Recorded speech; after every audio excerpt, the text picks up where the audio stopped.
Assalamualaikum warahmatullahi wabarakatuh. Halo semuanya, perkenalkan nama saya Eka Fitri Aulia. Saya mahasiswi dari Universitas Dian Nusantara, jurusan Ilmu Komunikasi semester 1. Di sini saya akan menjelaskan tentang komunikasi antar budaya. Seperti yang kita tahu, saat ini banyak sekali terjadi komunikasi antar budaya. Contohnya saat kita sedang membicarakan sebuah negara atau daerah dengan kebudayaan yang berbeda-beda. Seperti dari contohnya lagu, terus pakaian, agama, dan lain-lainnya. Maka dari itu,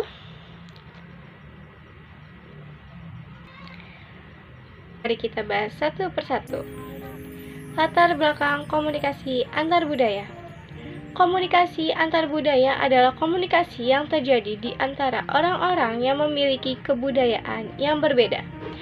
Bisa beda ras, etnik, atau sosial ekonomi, atau bahkan gabungan dari semua perbedaan ini. Kebudayaan adalah cara hidup yang berkembang dan dianut oleh masyarakat serta berlangsung dari generasi ke generasi. Komunikasi antar budaya terus berkembang, apalagi di saat manusia bisa bebas berkomunikasi karena adanya perkembangan teknologi. Komunikasi yang terjalin karena adanya perbedaan merupakan hasil dari keanekaragaman, pengalaman, nilai, dan juga cara pandang masing-masing budaya. Hamid Maulana menyebutkan komunikasi antar budaya sebagai human flow across national boundaries. Misalnya, dalam keterlibatan suatu konferensi internasional di mana bangsa-bangsa dari berbagai negara berkumpul dan berkomunikasi satu sama lain. Sedangkan Fred Jan mengartikan komunikasi antar budaya sebagai interaksi tatap muka di antara orang-orang yang berbeda budayanya. Pengertian komunikasi antar budaya.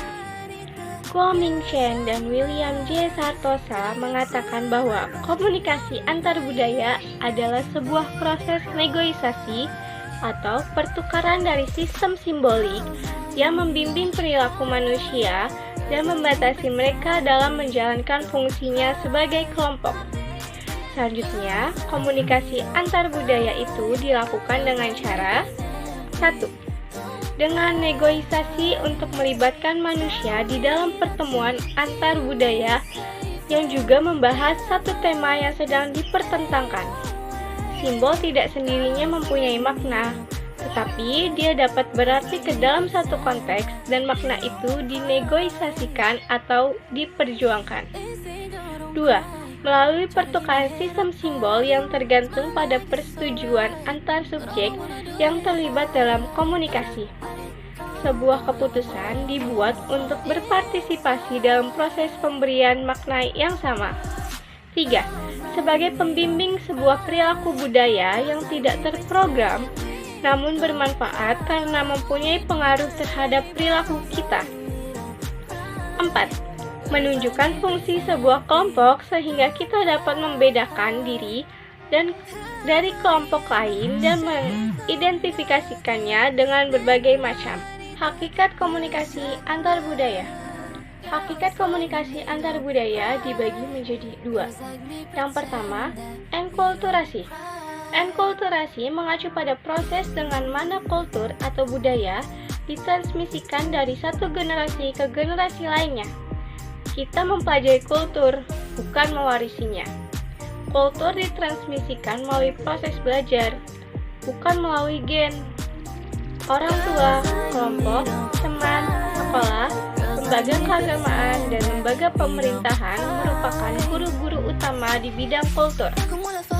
Enkulturasi terjadi melalui mereka, dan tarian adalah salah satu bentuk enkulturasi budaya yang ditransmisikan sejak kecil. Yang kedua, akulturasi. Akulturasi mengacu pada proses di mana kultur seseorang dimodifikasi melalui kontak atau pemaparan langsung dengan kultur lain.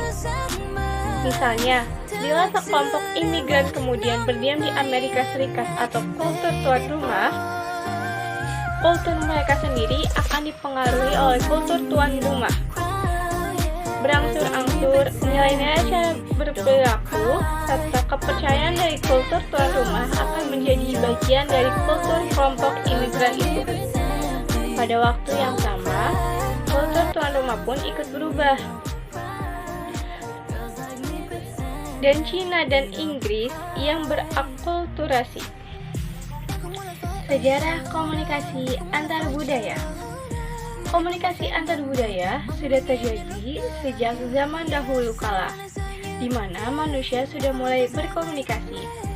Dan hal yang paling prinsipil seperti agama dan kepercayaan juga tersebar melalui komunikasi antar budaya. Lihat saja bagaimana agama Islam dibawa dan tersebar melalui para pedagang yang berniaga ke Indonesia.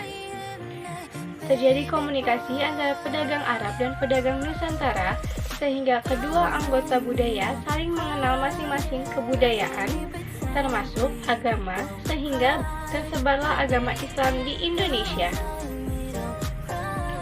Komunikasi terus terjadi hingga saat sekarang, bahkan dengan kemajuan teknologi semakin mempermudah dan mempercepat komunikasi dan penyebaran budaya. Adanya jaringan transportasi yang cepat membuat kita dapat dengan mudah mengunjungi berbagai tempat yang berbeda budaya, sehingga kita bisa mengenal lebih banyak budaya lain. Selain itu, jaringan internet juga memberi dampak besar pada komunikasi antar budaya, di mana semakin mempermudah dan mempercepat kita dalam menerima informasi dan mengenal berbagai budaya yang berbeda. Fungsi komunikasi antar budaya. Fungsi komunikasi antar budaya ada fungsi pribadi dan fungsi sosial. Fungsi pribadi terdiri dari menyatakan identitas sosial, menyatakan integritas sosial, menambah pengetahuan, dan melepaskan diri. Sedangkan fungsi sosial di antara lain adalah fungsi sosial pengawasan, menjembatani, sosialisasi nilai, dan menghibur. Hambatan komunikasi antar budaya. Dalam sebuah hal komunikasi antar budaya, banyak sekali terjadi hambatan-hambatannya. Di antaranya, 1. Fisik. Secara fisik, perbedaan budaya pasti memiliki hambatan lokasi. Selain itu, hambatan yang lainnya adalah seperti media komunikasi, waktu, dan lingkungan. Kedua, budaya. Perbedaan kedua adalah masalah perbedaan budaya yang mencakup agama, suku, ras, dan perbedaan sosial lainnya. Apabila tidak dilakukan dengan baik, maka bisa jadi ada kesalahpahaman di kemudian hari. Yang ketiga, persepsi. Setiap orang memiliki pandangannya masing-masing dan perbedaan pandangan dan cara menilai. Inilah terkadang komunikasi malah bisa terjadi. Tetapi di sisi lain juga bisa terhambat, sebab masing-masing memiliki pertimbangan yang tidak selalu sama. Yang keempat, motivasi. Motivasi ini adalah kemauan individu atau kelompok dalam komunikasi.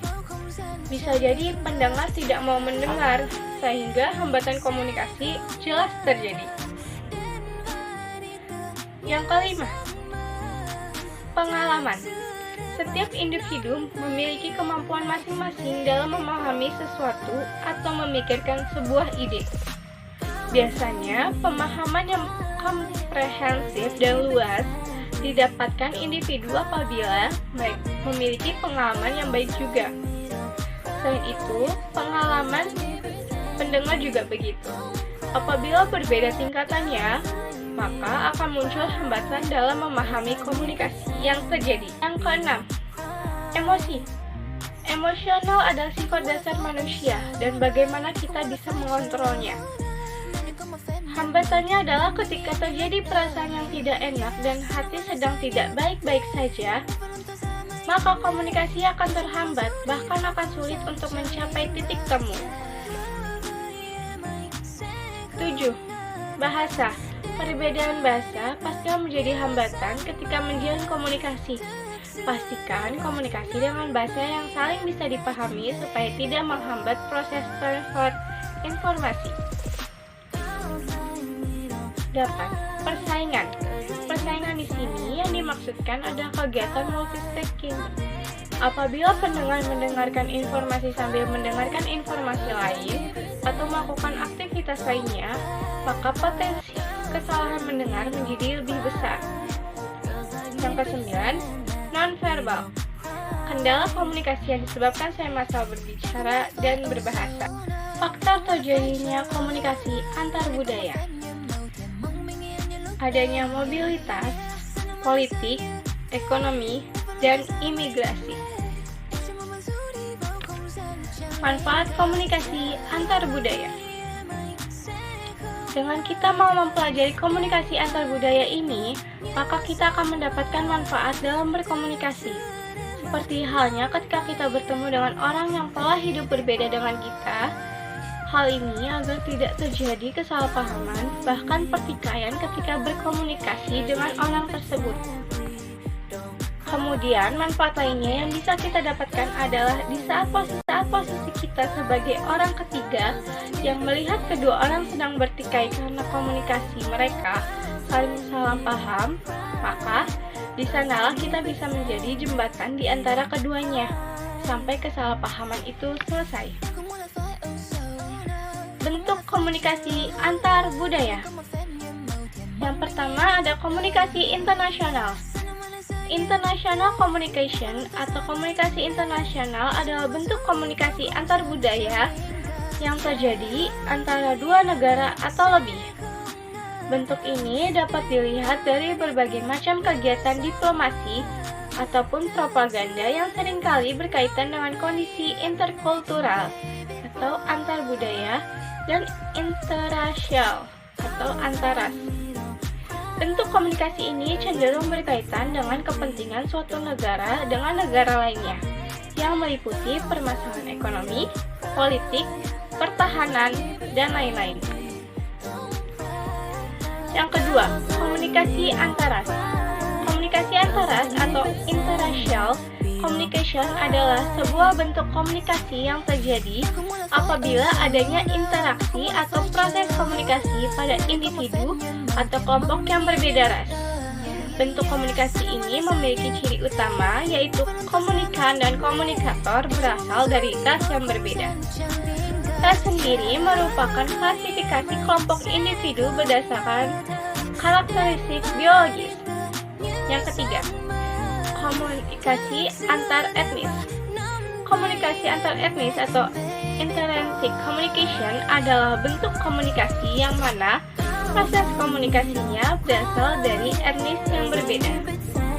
Kelompok etnik adalah kelompok orang yang ditandai dengan bahasa dan asal-usul yang sama. Oleh karena itu, komunikasi antar etnis merupakan komunikasi antar budaya. Kita bisa melihat ada beberapa contohnya. Yang sebelah kiri itu dari enkultural, dan yang di sebelah kanan itu dari akultural. Dari penjelasan saya, mohon maaf bila ada kesalahan kata atau ketidakjelasan kata. Terima kasih, sampai jumpa lagi. Dadah.